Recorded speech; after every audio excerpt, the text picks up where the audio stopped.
Welcome to this Calm Training 5-minute micro-learning production. In this narrative series, we will be learning how to respond in confronting conversations. The situation involves a supplier who is having ongoing contractual concerns with a customer. We will be demonstrating de-escalation and negotiation techniques that can be utilised over the phone.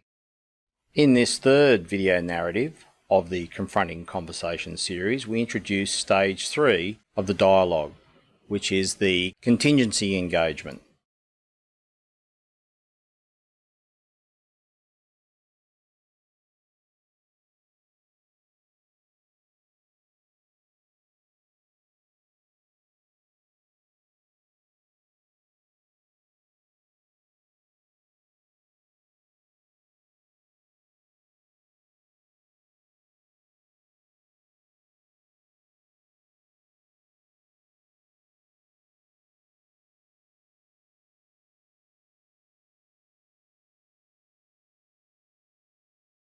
A warning: this audio does contain explicit language as a means of demonstrating real issues.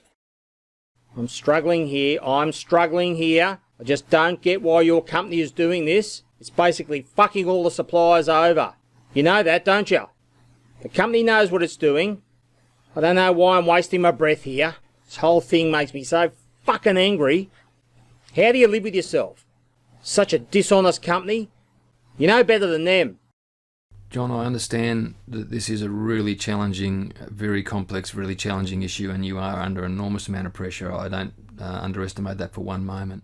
I'm really working hard here and focused on trying to see where there might be some benefits here and solutions that might better accommodate what your particular concerns are as well. And from my position in the organisation, I'm doing what I can here to make some suggestions and work with you on what you might suggest for me as well. You mightn't mean to, but I have to ask you, please, can you not shout?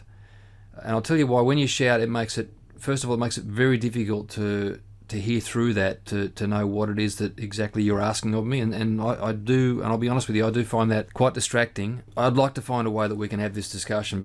If you can imagine, if I was raising my voice and shouting at you, it's quite difficult when you're being shouted at to think clearly and not be distracted by that. And I get why you're doing it. I know you're angry, and you may have very good reason to feel that way. I don't doubt that for a second. But what I'm saying is I think it's making it quite difficult to listen to you and be able to work things out with you. And I also wonder whether we're going to both be able to be, of a good frame of mind to be able to come up with some really, really good ideas and suggestions that would be, put us both, and particularly you, with the concerns you're raising, in a better position.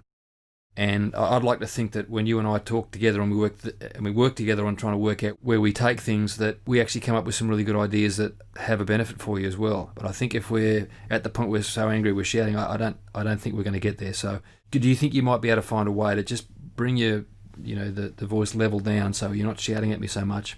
And with that in mind, can I suggest let's focus in on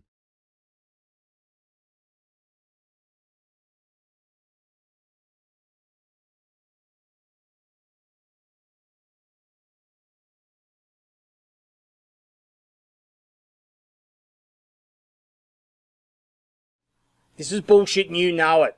You're treating us like we're stupid or something. Your company is only interested in looking after its own bloody interests. While I'm left worrying about putting food on the table.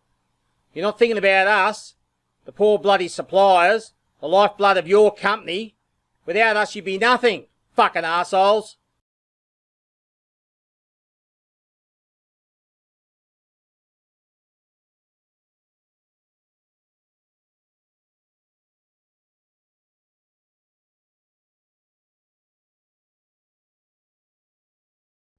John, please, you're shouting at me, you're using bad language at me.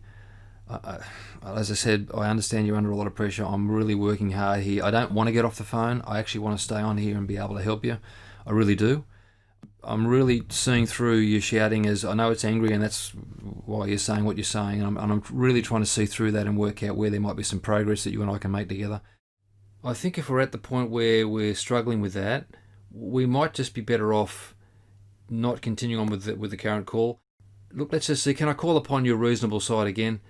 Notwithstanding all the pressure you're under, just take a moment and let's just step back a little bit, because I'd like to see if we can still find a way here to progress where we're at with the phone call and discuss a few things that might put you and I in a better position, and particularly, trying to work on some concerns you've raised that might put you in a better position, and also, help continue to work with me and inform me what it is that's going to work here best for you. And we're still in the process of nutting that out. So, John, can we go forward without the shouting?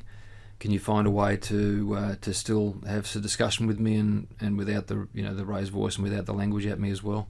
Does that sound like a reasonable thing to ask?